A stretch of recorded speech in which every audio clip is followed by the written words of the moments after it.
énorme. Gros score pour le Parti socialiste et grande victoire personnelle pour Claude Barthelone.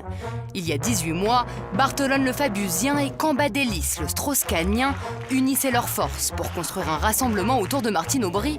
Alors forcément, difficile de se sentir étranger à ce succès. Ah, ça, je dois dire que tout à l'heure, en entendant les résultats, j'avais dans l'oreille tous les propos que l'on a entendus sur les carpes et les lapins. Carpe ou lapin, le député de Seine-Saint-Denis est avant tout un animal politique chevronné, le style Bartho. Ah, je vois que tu viens à l'essentiel.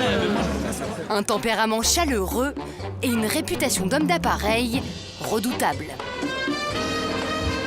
On dit de lui justement dans beaucoup de portraits politiques que c'est un tonton flingueur. Qu'est-ce que vous en pensez ? Oh, sûrement, c'est-à-dire, voilà, c'est quand même... Claude, il a une connaissance, quand je disais, de façon très, mesurée, qu'il a une connaissance de l'appareil que peu d'autres ont. Je fais un peu référence à ça. Peut-être qu'il a aimé avoir cette image pour faire peur aux autres et il ferait mieux d'être lui-même au fond, un gars plutôt marrant et sympa. Ex-porte-flingue de Laurent Fabius, Barthelone semble avoir définitivement pris ses distances avec l'ancien Premier ministre, après 25 ans de bons et loyaux services. Vous vous définissez encore comme Fabusien ? Non.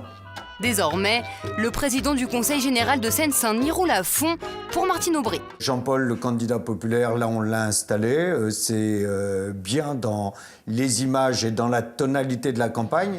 Secrétaire national en charge des relations extérieures, c'est lui qui s'est vu confier cette mission cruciale, bâtir l'alliance avec Europe Écologie et le Front de Gauche pour le second tour des régionales. Aujourd'hui, il est l'un des plus influents auprès de Martine Aubry. Petit à petit, l'ancien ministre de la Ville s'est imposé comme un ténor du PS.